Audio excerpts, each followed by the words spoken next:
There's a specific moment when everything changes. Not when you threaten to leave, not when you cry or plead or explain for the 100th time why their behaviour hurts.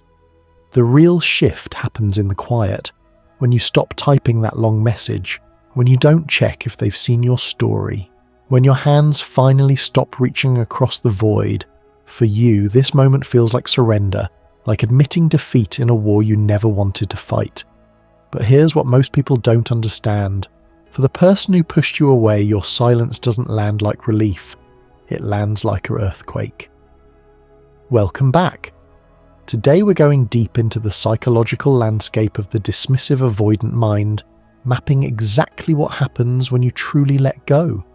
Not the dramatic exit designed to get their attention, but the genuine moment when your energy shifts and you choose yourself. What we're about to explore might surprise you. It might even disturb you, because the person who seemed so indifferent, so untouchable, so perfectly fine without you, is about to experience an internal collapse that happens in 7 distinct stages. Stage 1, the victory lap. Let's start with a truth that's going to sting.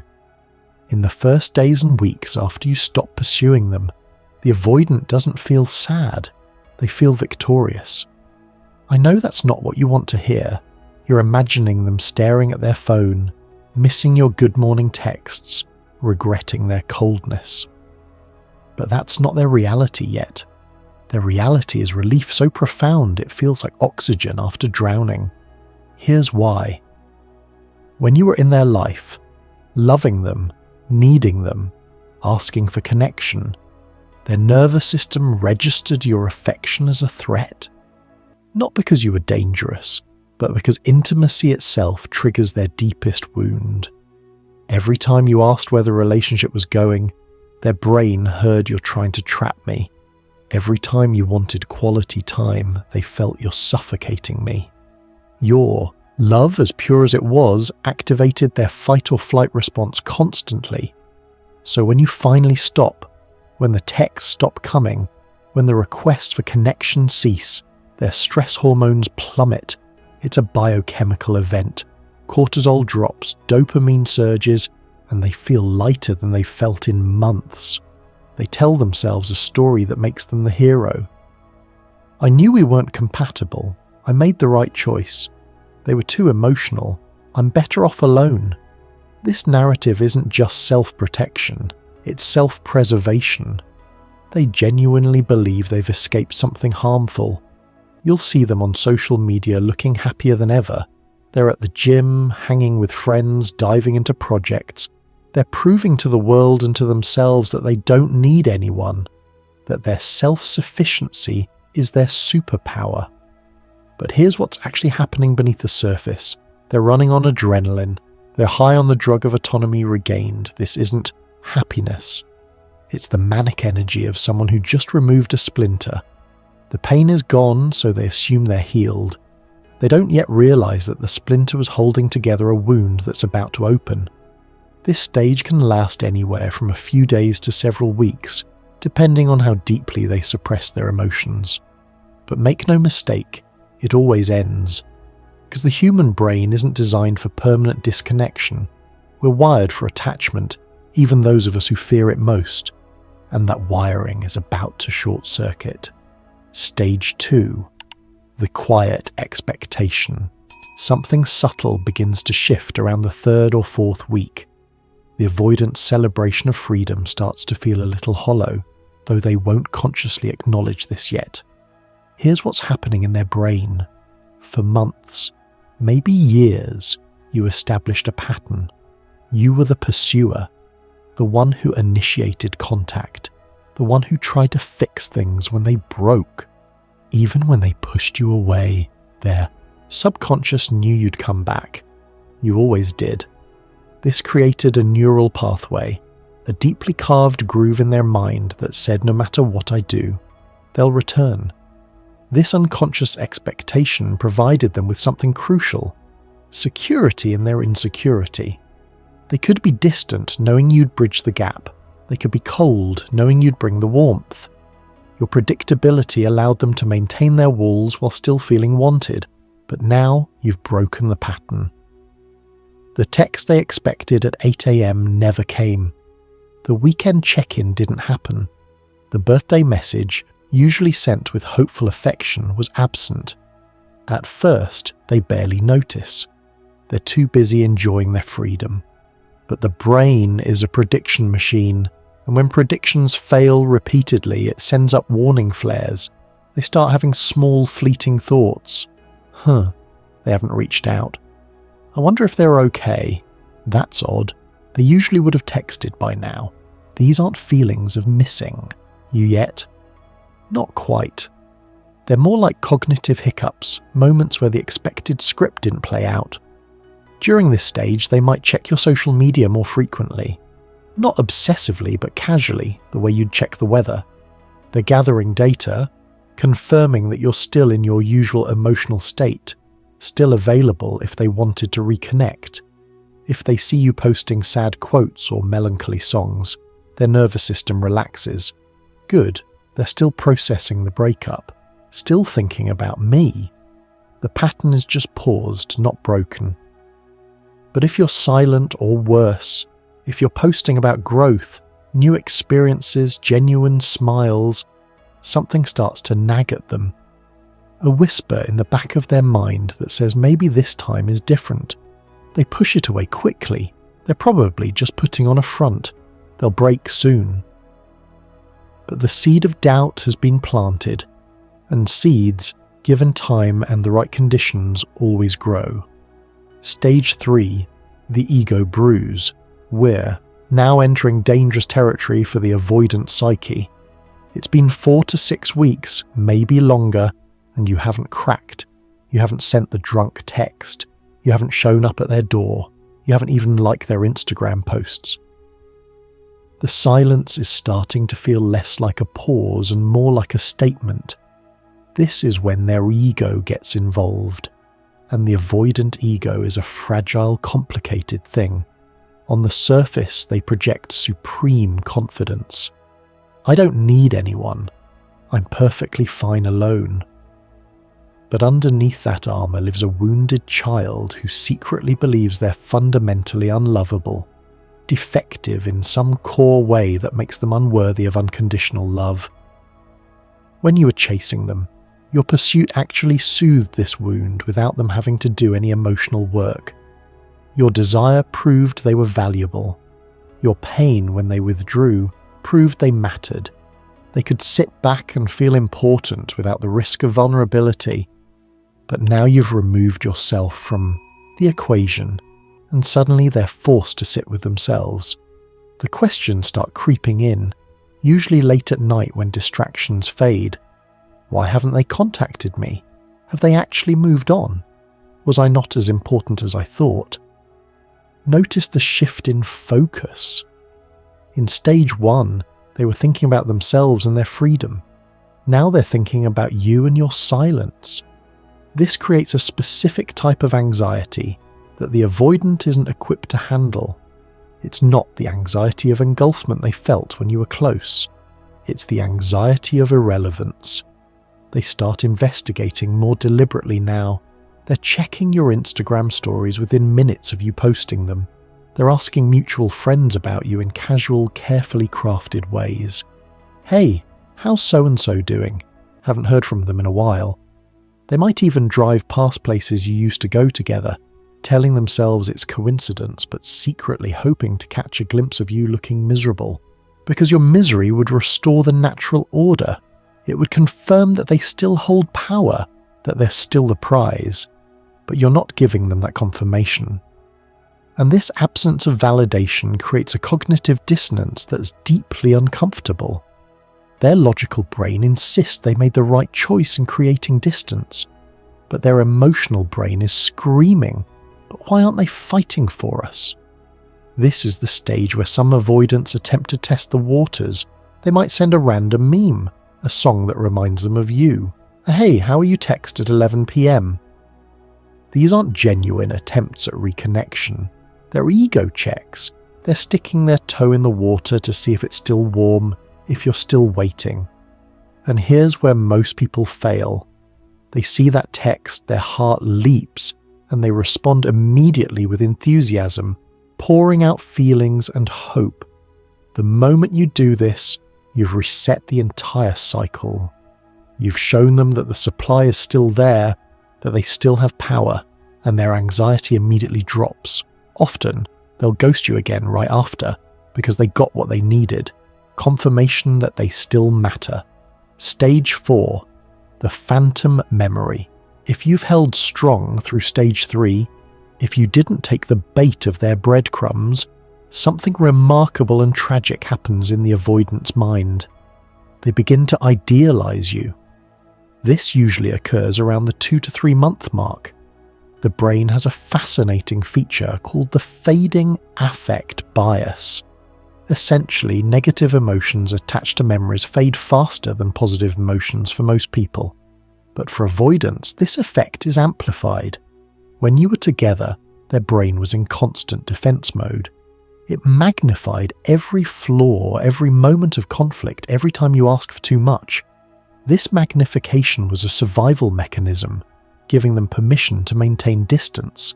But now that you're gone, now that you're no longer a threat to their autonomy, the brain stops needing those defenses. The irritation fades, the suffocation feeling evaporates, and what's left? The highlight reel. They start remembering the beginning, the chemistry, the laughter, the way you understood their weird sense of humour when no one else did. They remember feeling seen by you in ways they'd never experienced before. They remember the version of you that existed before attachment trauma kicked in, before needs and expectations entered the equation. You're becoming a ghost in their mind, a perfect, untouchable memory that grows more beautiful the further away it gets. This is what relationship experts call the Phantom X phenomenon. Avoidants are notorious for carrying torches for past partners, not because those relationships were perfect, but because they became perfect in retrospect. The safety paradox is in full effect now. When you were close, you were dangerous. Now that you're distant, you're safe.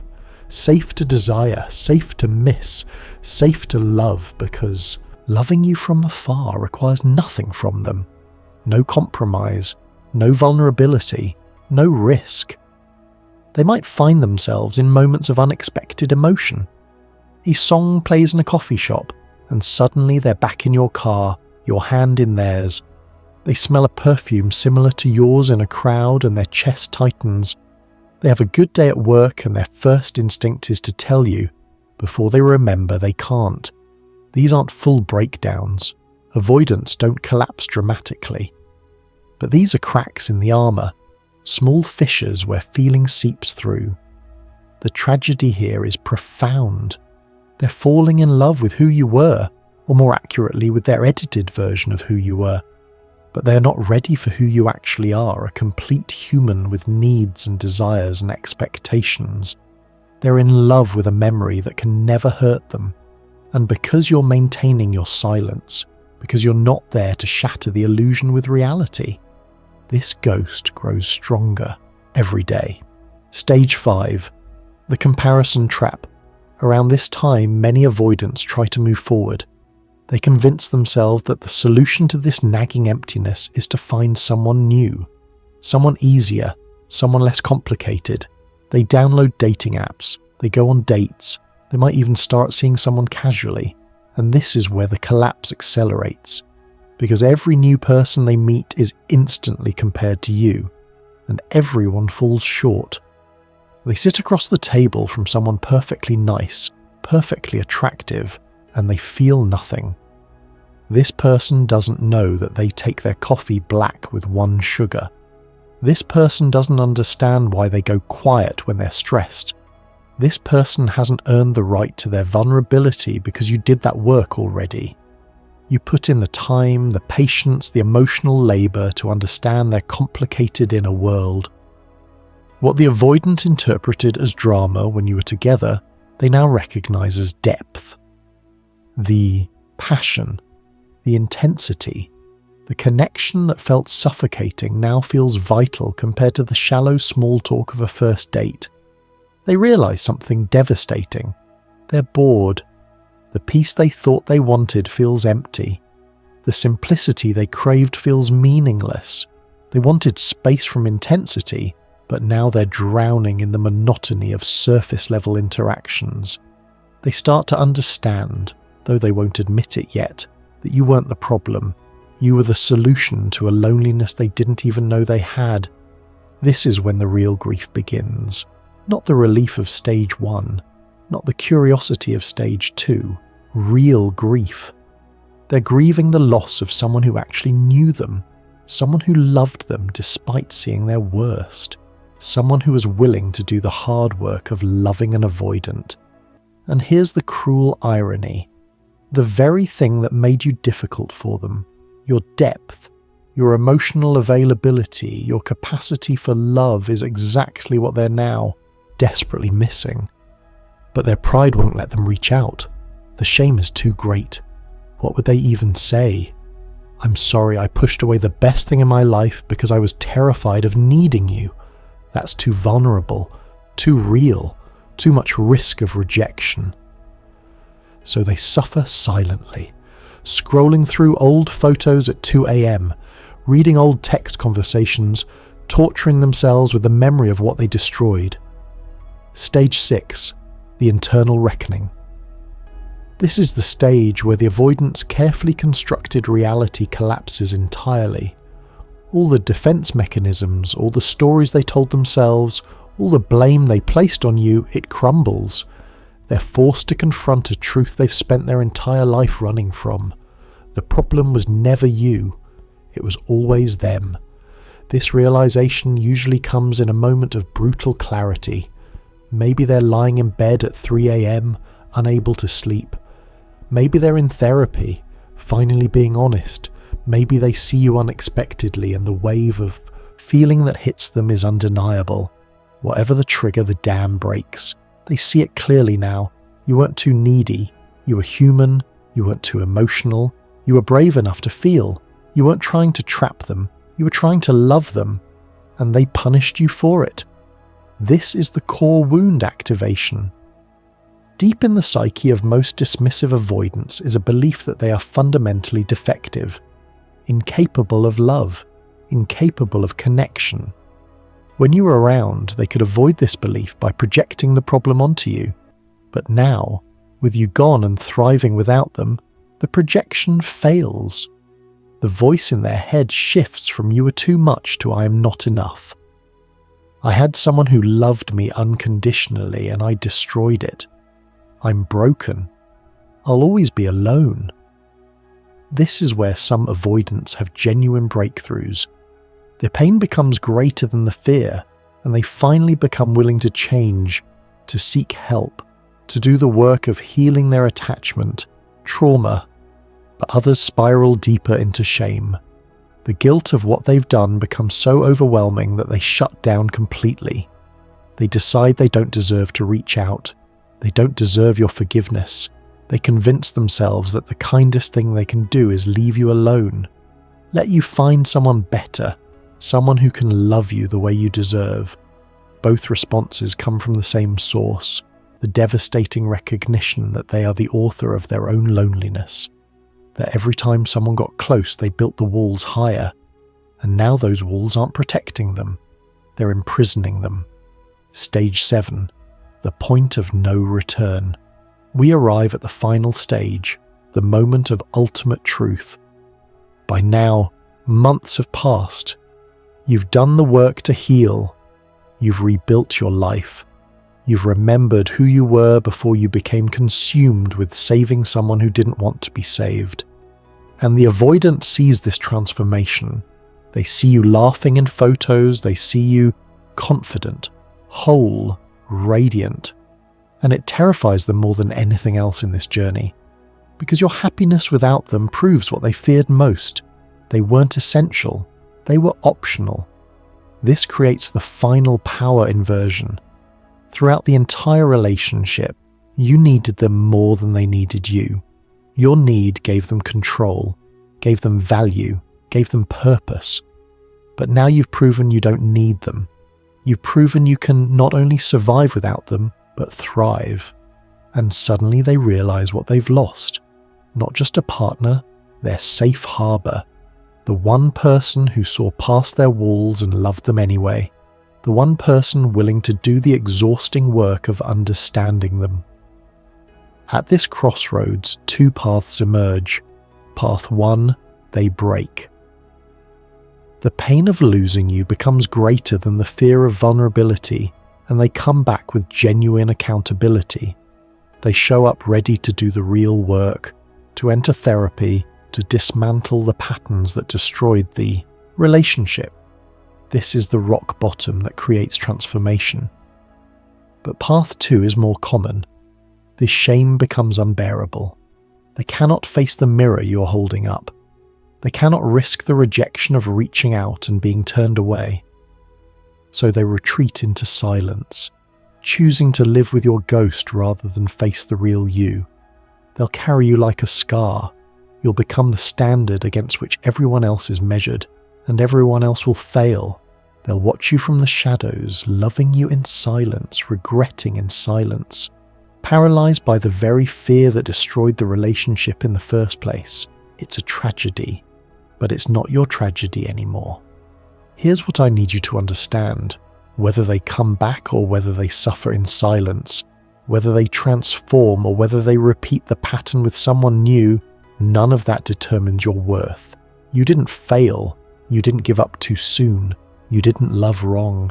You simply recognize that you cannot heal. Someone who refuses to acknowledge they're wounded. You cannot build a home with someone who's terrified of shelter. The 7 stages we just walked through, they're not about you winning or losing. They're simply the natural consequence of emotional physics. When you stop chasing, the runner has to face why they're running. Your only job now is to keep walking forward. To build a life so full of purpose and joy and authentic connection that by the time they realize what they lost, you've already found something better, yourself. This is where the real healing happens, not in their collapse, but in your rise. Thank you for watching. If this resonated with you, you're not alone in this experience. See you in the next one.